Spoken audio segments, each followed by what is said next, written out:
Well, we think primarily 90% of the time we think the same thoughts as we thought the day before.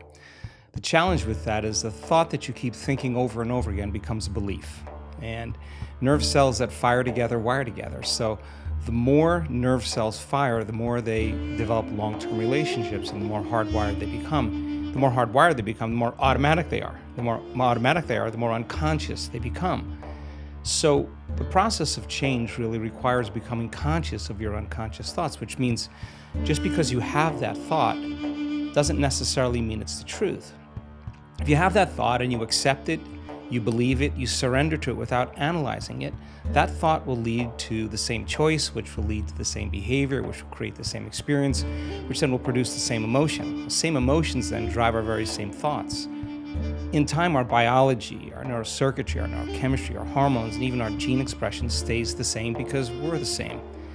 So in the process of change, when you come up against that unconscious belief and you make it conscious, most people get uncomfortable when they confront that thought. And they're stopping an automatic process. And the body, which has been conditioned to be the mind because it's doing something over and over again, that's a habit, is craving the experience because it wants the emotion associated with it, right? So the thought of being unworthy produces the feeling of being unworthy. That feeling then, when the person feels unworthy, tends to cause the person to think more unworthy thoughts. It only takes a thought and a feeling, an image of yourself and an emotion, a stimulus and response, and you can condition the body to memorize that behavior and that emotional state better than the conscious mind. So the moment we inhibit that thought, or the moment we become conscious of it and we no longer accept it, there's a biological craving that takes place in the body because the body has been conditioned to be the mind. So the body starts influencing the mind to think more corresponding thoughts equal to that feeling. So here comes the assault. That you're not only unworthy, you're everything else that goes along with that feeling. And this is where people have to make up their mind if they truly want to change. Because if you decide to confront that thought and make a different choice, get ready because you're going to feel uncomfortable. It's going to feel unfamiliar. And there's going to be some uncertainty because you're stepping out of familiar territory.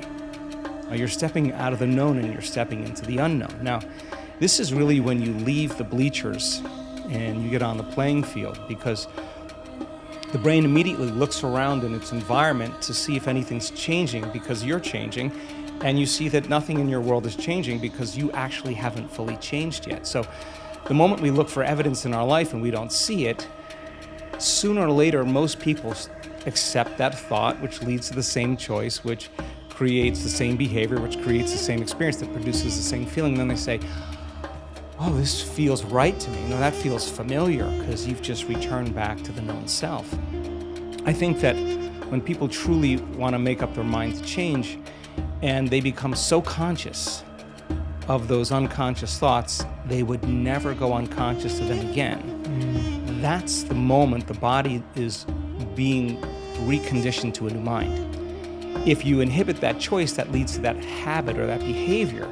A habit is when you've done something so many times, the body knows how to do it better than the brain. Now you're stopping the body from being on its automation, on autopilot. And if the body's craving the feeling of unworthiness and you're stopping the body from feeling that way, and you're aware in your life how you speak, you're aware in your life how you're feeling, and you're checking in, you're saying, do I really want to feel this way? This is that river of change where you're going from the old self to the new self. So it makes sense then. If those principles in biology work in that way, they could actually work in our favor. So if you said, okay, I'm going to sit down for a few minutes, I'm going to become so conscious of my unconscious self, my unconscious personality, that victory today would not be going unconscious to those thoughts, behaviors, and emotions. Okay, let me get so familiar with them that I don't go unconscious. Okay, I got that down. Now, what thoughts do I want to fire and wire in my brain? And if a belief is a thought that you keep thinking over and over again, with intention and with attention, you'll switch on that prefrontal cortex and assign meaning to the act and start installing new circuits in your brain. If you keep doing it over and over again, it becomes more hardwired, it becomes more automatic. And now you're installing a new belief that you are worthy of love, you are worthy of abundance, you are worthy to heal, whatever that is. That's the thought you do want to believe in. And when it matters the most is when it's the hardest. Because if you don't have the circuitry in place, you'll default back to the old programs, right? So then, if you said, how am I going to be in my Zoom calls today? How am I going to be in traffic today? How am I going to be with my ex, my coworkers? And you started thinking about and rehearsing how you were going to act in certain situations. The brain actually doesn't know the difference between the real life experience and what you're imagining. The research on mental rehearsal shows that the brain will look like in time that it's already had the experience and it's vacant of the experience. Now, keep firing and wiring those circuits and you're going to begin to behave that way. So now you're installing circuitry now to use in your life to get your behaviors to match your intentions. If you said, how would it feel to feel worthy of love? How would it feel to be grateful for life? How would it feel to be worthy of abundance? And you said, I'm going to teach my body emotionally what this feels like before the manifestation of the event. You're not waiting for your life to change to feel worthy. You're actually changing your life by becoming worthy. You're generating abundance. You're generating love. You're creating an elevated emotion. Now, our data is so compelling because when you truly begin to elevate your emotional state, you could really lock in, to those elevated emotions. Your body is so objective that it actually believes that it's living in a whole new environment before the environment changes. In other words, the body's believing it's in that new future. And if the environment signals the gene, and it does, and the end product of an experience in the environment is an emotion, you're actually signaling genes ahead of the environment, and your body will begin to become conditioned to a new mind. Now think about this. If you did that every day, the word meditation literally means become familiar with. You become familiar with your old self, you become familiar with your new self, and you say, I'm not getting up until I feel this feeling. And then you'd say, I want to be able to bring this feeling up whenever I want. I'm going to keep remembering this feeling over and over again. It only takes a thought and a feeling, an image of the future and emotion, a stimulus and response, that you can condition your body to believe it's living in a whole new life. And when you feel the emotions of your future, something amazing happens. You're no longer in lack or separation, so you're no longer looking for the event to take away that feeling of lack or separation. Your body's actually believing it's in the event. And so then you're not looking for it, you feel like it's already happened. Get ready, because that's when your life begins to change.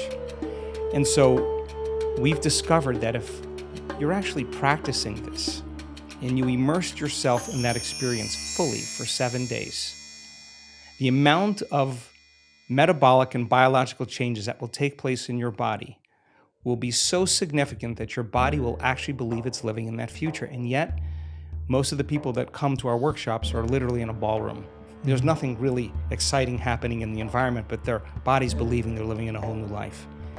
And so one thought leads to a choice, which leads to a behavior, which creates an experience that produces an emotion. So then new information, new knowledge begins to cause you to think differently. If you can remember that knowledge and begin to make a different choice because you want to experience the truth of that information, you'll have to behave differently. And when the experience occurs and you feel the feeling of your abundance or wealth, I guarantee you're going to continue wanting to make the process of change something consistent in your life.